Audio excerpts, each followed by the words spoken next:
हायला आद्या, मला एक प्रश्न पडलाय. तू माझ्या बापाला जे सांगितलं ते खरं आहे काय? कशाचं काय खरंय? त्यांनी विचारलं व्यवसाय काय करतो, म्हणून दिलं ठोकून आपलं. आईला लय मोठा बोल बच्चन निघाला राव तू. पण ते खरंच कपड्याचा व्यवसाय सुरू केलाय का तो? अरे कशाचे कपडे न कशाचं काय? आता त्यांनी विचारलं काहीतरी सांगायला नको का?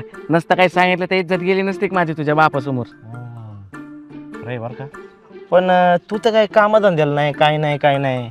पैसे कुठून येतात एवढे तुझ्याकडे? त्याचं काय माहिती का योगेश? कष्ट करून माणसं जर श्रीमंत झाले असते ना, तर आतापर्यंत गाडवानी हे एकराचे एकर घेतले असते आणि बंगले बांधले असते. कष्ट करून काय नाही हो. कष्ट आहेत ना कष्ट, हे तुमच्या सारख्यांना जमतात, आमच्या सारख्यांना नाही. माझं कसं आहे, मी राजा माणूस आहे. मला लागतं आपलं निवांत जगायला.